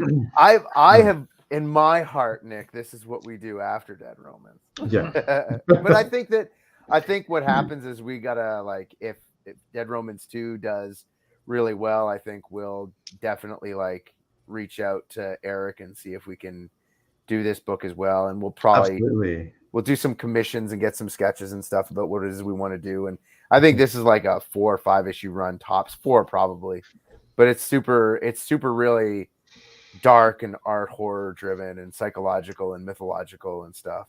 But have you guys read any of the books from AWA? Oh no, the Salton Sea book. Like I've got the Salton Sea because I'm the Salton Sea. Ed's one of my book. Ed's Fantastic one of my book. favorite human beings on the planet. Yeah. So I was talking with him a lot when we were at New York, and that's a book that I'm waiting to get like a big collected edition so I can just sit down. It should be any day now. Yeah, it's such a of book. I think Ed is one of the guys best. Have been doing some killer stuff, and one of the ones, some of what you're describing is that it's a different time period, it's a different concept entirely of the horror, but I kind of am getting vibes from Out. You know what I mean? Yeah. Alan. Yep. I don't know if you guys have read Out, but holy smokes, that was such a good book. German World War II prison camp, like the last days of the war, and they're trying desperately to do anything to turn the tide, and vampire. It's like, okay, but so well done and so atmospheric, and the world building in that was spot on. Who did that one? That was AWA. No, I mean like who wrote it? Oh crap! We're about to find out. While he's looking that up, my friend Scott Oden is a writer. He's done some historical fiction. He had a book called Men of Bronze, which is set at the end of Egyptian dynasties. The Greeks have come in, all this stuff. His main character is a Phoenician. Phenomenal book. This is his first book. You would dig it. His second book was called Memnon of Rhodes. Ooh. And that's one of my favorites of his. His third one got into historical fantasy. It's called Lion of Cairo. I highly recommend any of these books. His name is Scott Oden, Oden. But his current series is, if you like Vikings, I do. if you like the show and all that stuff, it's called, the first book is A Gathering of Ravens. Ooh. Mm-hmm. That's a great cover. That looks like your art, Nick. It does remind me very much of your art, Nick. The second book is out. The third book comes out December 18th. But this is a story of the last orc. And honestly, this all came about a bit from a bet that he and I made, where he was thinking, I think orcs are a natural fit for Norse mythology. And I said, you're nuts. And he made me eat my words, because holy smokes, this is incredible. Well, you could argue that, like, in the Eaters of the Dead, the Grendelites, or whatever you want to call them, are like, they could be orcs. You could, and that's a darn good book too. Yeah. You certainly could, but he made me eat my words. Phenomenal book, phenomenal story. It's a converted Norse warrior is escorting. So he's a Christian now, and he's escorting this young man on their way up the road. It's bad weather. They stop. They go into a cave. That cave is where the last living orc is. And then things happen, and then it's the story of this orc and this young person. And this orc is hell-bent on revenge. That's all he wants. So it's not a love story. It's definitely not a love story. And so the human that kind of is tagging along with him is kind of like, just provides a different perspective, and it's interesting. But the other thing that's cool is this story is he's just his name is Grimnir, the orc. That is a great name for an orc, by the way. Oh, it's fantastic. He is like at the height of his power. He is just crazy powerful. The second story, he's older and he is diminished. He's still awesome. Like Conan in The Hour of the Dragon, which is my favorite Conan story. If you want to bring up Conan, Scott Oden's your man, because Scott Oden is a massive Conan fan. His writing is more REH. It's like you can just Robert E. Howard pours through his veins and comes out in his prose. You can hear it. It's beautiful. But then in the third book, which I read already as one of the beta readers, he's again much more reduced. But then the third book takes place half. And it's kind of all over the place, but it takes place half in this world and half in the Norse afterlife. Ooh. And buddy, it is 5,000 pounds of action in a 5-pound bag. There is so much stuff going, so much blood and guts and gore, but story and heart, and how he gets the heart in there with all the rest of it, I don't know. But you find yourself rooting for a daggum orc. What's wrong with that, man? I always play a half-orc barbarian when I play 5e. Tolkien told me that was wrong. Well, that's not wrong at all. You need to look up Scott Oden, because he will love you, and you will love his stuff. Well, you tell him I will. I'll send him comps. We'll send each other PDFs. We can do that. We can do it that way. Oh, the book out by AWA was written by Rob Williams. Rob Williams. I'm writing that now, man. And basically, to me, the cool thing about it was they use a captured POW, a Navajo wind talker, to try to communicate with the vampire. Ah. Because they're trying to use him to to break the dialect. And what they don't realize is the Navajo Windtalker and the vampire end up kind of forming a bond.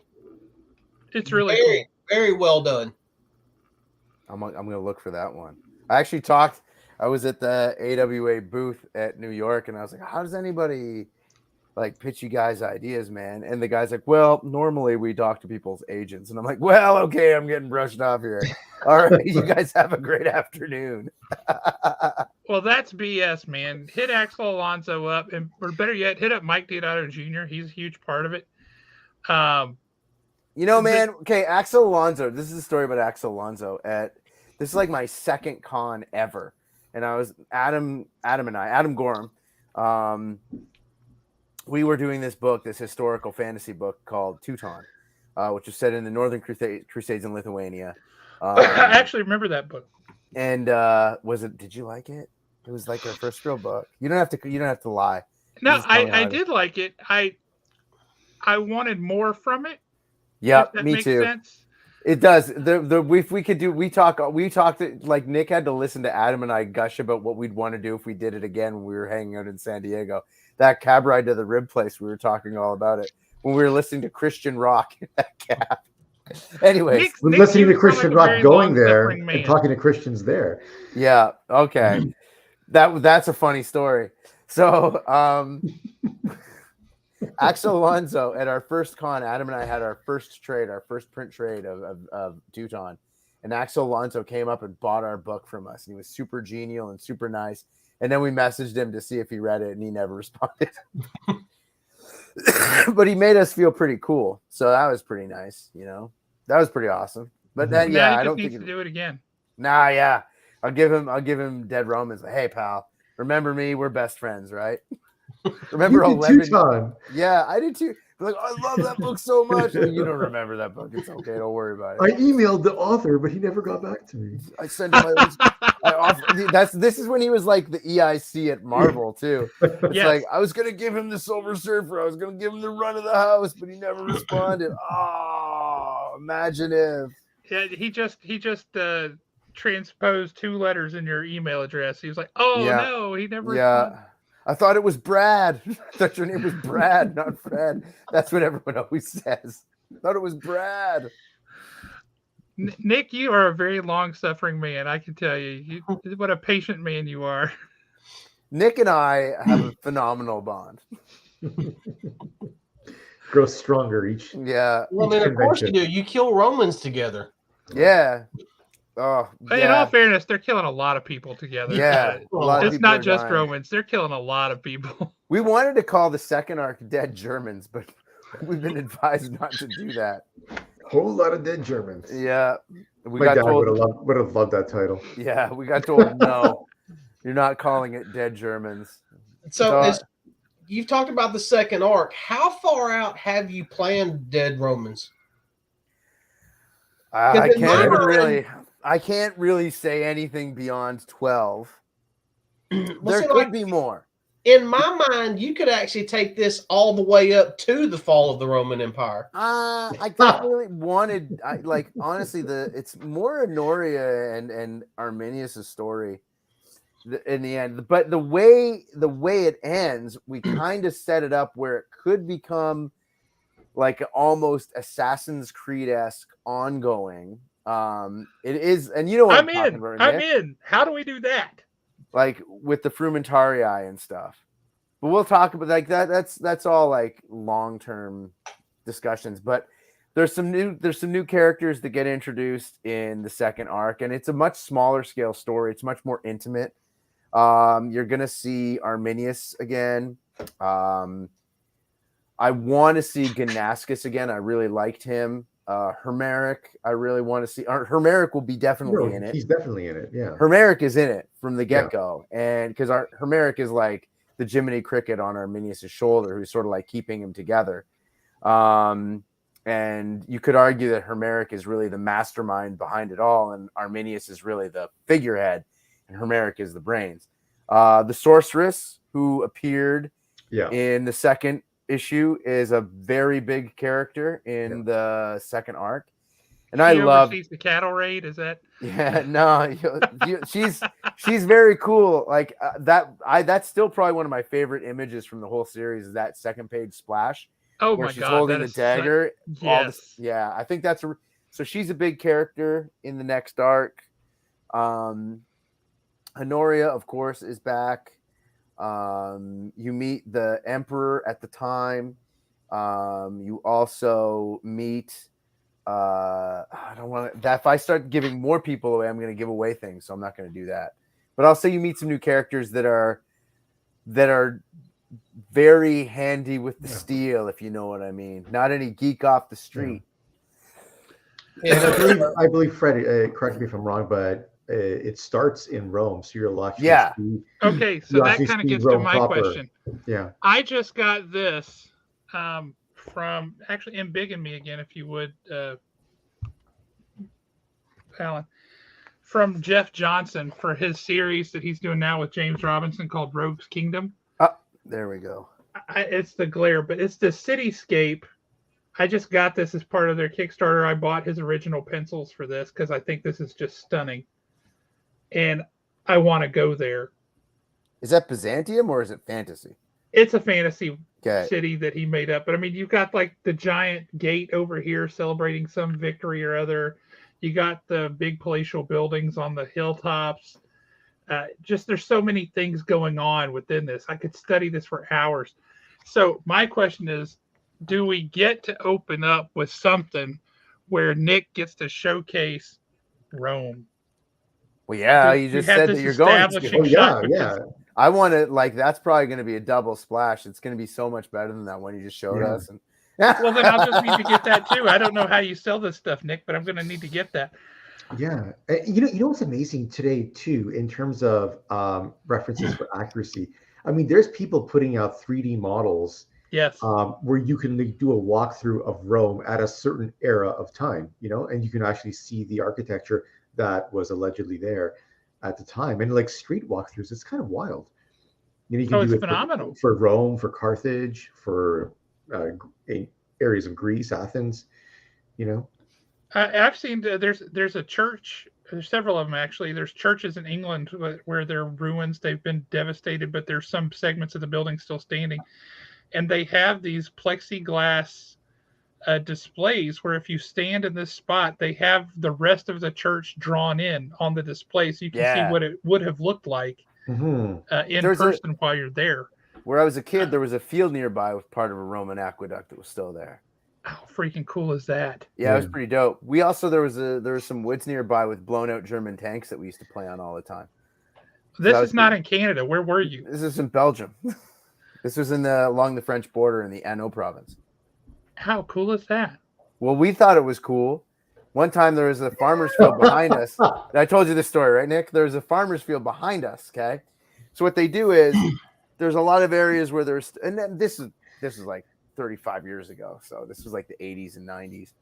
But there was areas where there was a lot of minefields that were still active mines, and they knew that these were areas that were mined because this is where the German retreat came through, the salient of the retreat right there.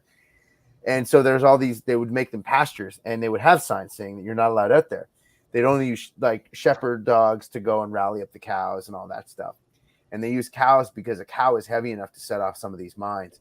And there's a farmer's field right behind us.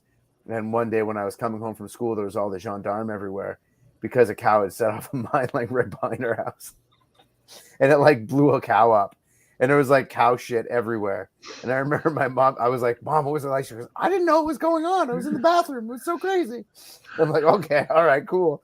And there's like the gendarmes. Does your mom know that that's what your impression of her sounds like? Oh, yeah, I do it all the time. I do it all the time. I was in the bathroom. I don't know. It was so crazy. Ooh, ooh, ooh, ooh, ooh, what? That's what I always do. Like, make my mom sound like Archimedes from The Sword and the Stone. Which is one of my favorite cartoons ever. Yeah. So were you ever like playing near this place as a kid, and all of a sudden you hear like halfway through a cow mooing, you hear an explosion? No, I never saw any of this stuff. I only saw the aftermath of it. But that field, so our backyard is sort of like an L shape, and there's like a little sheep enclosure, and I'd throw a baseball up, and I would hit a baseball as like to try and like hit as hard as I could, and they would go over into the cow pasture, and I would climb the back fence and go out there. Now I would go out there, but my parents, like, they didn't want me going out there, obviously, but it was we always were told, like, there's no real mines, because the guy who lived next door, like, he made cheese with the sheep milk and with the cow milk. Those were his cows. And he was a cheesemonger. And he used to say to my dad all the time, it's all garbage. There's nothing out there. It's stupid regulation and da-da-da-da. It's a waste of time and it costs me money. It's so dumb. And then, like, a year and a half later, a cow set off of mine. And I'd been running out into this field to get baseballs all the time. I bet you didn't do it anymore. No, I didn't do it. My parents wouldn't let me do it anymore. So, yeah, that was the end of me hitting baseballs out in that field. But we used to go for bike rides, and we'd go out into this section of woods. And I had two friends, Serge and David, and we'd meet up and we would go play in these tanks that were all blown out from the circuit, because they just leave them. That stuff's everywhere over there. Maybe not now. Maybe it's cleaned up. A lot of it's cleaned up now, but back then it was everywhere. Like you constantly see remnants of the war when you're there. It's wild. Like, if you go to Austria, I'd love to do a book about the Siege of Vienna in 1683 as well. There's parts of the city that still have, like, musket damage, and it's like you can pinpoint which battle happened and the damage on the buildings and stuff like that. Siege of Vienna in 1683 was like the inspiration for the Siege of Gondor in Lord of the Rings, with the big Rohan cavalry charge, the flying hussars from Poland, like the largest cavalry charge in history. Right. It's like 40,000 of them, right? I wouldn't want to be on the wrong end of that. No, they ruined a bunch of vineyards. That's the big story. I bet. Yeah, that would do it. But I gotta run, man. I'm getting, like, I know my wife is like, no, I bet it's been late, but dude, we really appreciate you guys coming on. We're so excited for y'all that Dead Romans has been such a success. We loved the book. We talk about it a lot on the show. If you go back and watch it every single month, every issue that comes out, we're talking about it. And we're super glad that there's another art coming out, because that gives us something else to keep talking about. You got to send us pictures. You got to email us pictures. Oh, we can do that. Good. Okay, both of you. You want? We want. You know the classic Mr. Fix-It and Patch, Wolverine and Hulk pose on the cover, where Hulk is standing here like this and Wolverine's leaning against him. Yeah, we did that the other day for Jeff Johnson. Just that exact pose. We can do whatever you want. I need your hair to be messy. You got to mess up your hair and take off your glasses. That's going to be a little difficult for me over here. No, Chris. you're perfect. You look great as is. Don't even worry about it. Like, that's good. You got my dad's haircut. That's all good. The main thing for everybody to take away from tonight is Fred Kennedy thinks I look good. Good night, everybody. You look perfect. I know. Stunning. Stunning, like a lobster. Yeah. Very stunning. But no, you guys are awesome. We love y'all. We are excited for anything that you put out. Really, seriously. Anytime you guys want to come on and talk about something you're working on, we'd love to have you back. Okay, I'm going to reach out to you. I got something else that's supposed to come out next summer that's going to be very cool. It's something I'm very excited about. And it's with my close personal friend, Adam Gorham, who's a great guy. Teuton himself. Yeah. Yeah, the original. So, yes. Yeah, give us a shout. Come back on. I've already blamed Nick. He's making me buy a daggone Dark Souls comic I don't want because it's got a gorgeous cover on it. Holy smokes. And issue 3, too. And I do want to see this Voyagers. I need to see that, because that setting, just that church in the woods, my imagination just runs amok. I want to see what's going on. Before the end of this year, I'll have some news as to where that book is coming out. I am very excited, and I cannot wait. So, yeah, anytime you guys want to come on and talk comics you're reading, comics you're writing, comics you're drawing, whatever you guys want to talk about, you guys are awesome, and we love having you on. So just give us a shout anytime. Thank you so much. Awesome. Thanks, guys. In the meantime, guys, pick up when the hardcover comes out at the shop, which is right around the corner of when this hardcover is going to be released. Pick it up, read the entire story of Dead Romans in an oversized hardcover format. It's gorgeous. You're not going to regret it. And then, like I said, make us have to order more. That's what we want. Do that. I got a mortgage. I got kids. I got to get money so that I can kick back to Nick. Yep. Like we always tell people, if you see a comic you like and you want to keep getting more comics like that, You need to make sure that the people who produced it can support themselves by creating that. Yeah. So let's keep art alive and buy these comics, folks. And if you're not local to here, buy it at your LCS. If you have to order it online, order it online. But get the comic. Yeah. Right on. But again, thank you, gentlemen. You guys are awesome. We're super glad to have you on, and we really appreciate it. Thank you, man. You have a great Thanks, night. guys. Yeah. All right, thanks. Night, guys. Good night. Good night. And everybody, if you guys are still watching, if you're watching this later, I know we got folks who catch later. Nosh, always glad that you're catching to spend your Saturdays morning with us. We really appreciate that. Thanks for joining us. That was an awesome conversation. Those dudes rule. They are. God, I mean, it's always fun having them on. I can't wait till we have them on again already. I feel kind of bad because like I could have. It's almost 2 hours we've been running, and I could keep going. Like I'm just like. So did you notice that at one point all comments across the board ceased, but viewers went nowhere? Right. I mean, yeah. I mean those guys are just so much fun to listen to. I mean, they're so into what they're doing. Honestly, I think that it also helps that they have a genuine friendship. So it's not just two guys working on a book, two guys that happen to be for the same company. They have a genuine friendship. And I think that helps the book a lot. This Serbian World War I horror story, I want to read it. Yeah. I want to read that in the worst way. Yeah. I was actually looking, those pictures that we sent Jeff Johnson. Yeah.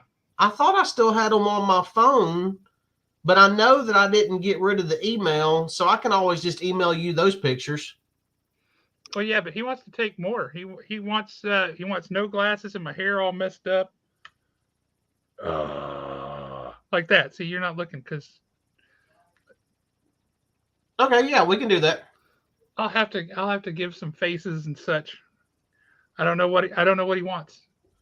Dramatic. I can look stately, or I can be all. As just focus on this one wackadoo tooth over here. Just actually kind of made me a little bit nervous when he already knew what scenes we were going to be in. Me too. I don't want to be the new Ned Beatty from Deliverance.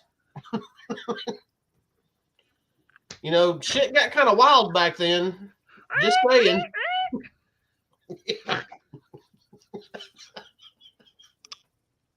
I'm gonna let you have a minute. Yeah. Thanks for that visual.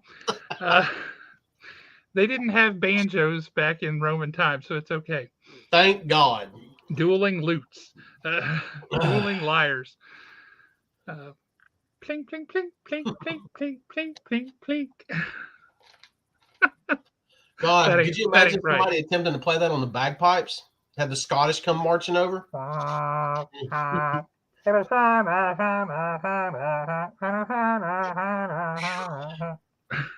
I had fun. This is a great show tonight. This was a lot of fun. And next week, just to round things out so people know, we have James Robinson coming on the show, writer of Starman, writer of Rogue's Kingdom. He's going to be coming on the show, and we're excited to talk to him. And then we have another guest the week after that. So we've got a guest now through Thanksgiving. We've got a guest coming on the show each week. So that's going to be awesome. Hey, that's not a bad idea, Mike. That is a great picture of me, truth be told, being all venomized. Jeremy Bruna knocked that out of the park. But yeah, Alan and I are going to end up in some comic books. And frankly, that's the kind of immortality that I think is appropriate for us. Yep, I'm happy and content with this. I'll come up there Saturday morning by the time you open so we can take the pictures and you can email them. That'll be a great time to come up because somebody's bringing up a collection for me to look at right at 10 o'clock Saturday morning. I love digging through stuff. I know, I do too. I'm excited. But yes, you guys have a great night, and we will catch y'all next week, and we will have some details. We'll be publishing details over the course of the next couple of days about our 24 Hours at a Comic Shop event that we're doing next weekend. I can't believe that's just next weekend already. But that's going to be nuts, 24 hours at Haven. Come and hang out with us for a big chunk of that, whatever you want to do. It's going to be a good time. So y'all have a great night, and we will catch you later.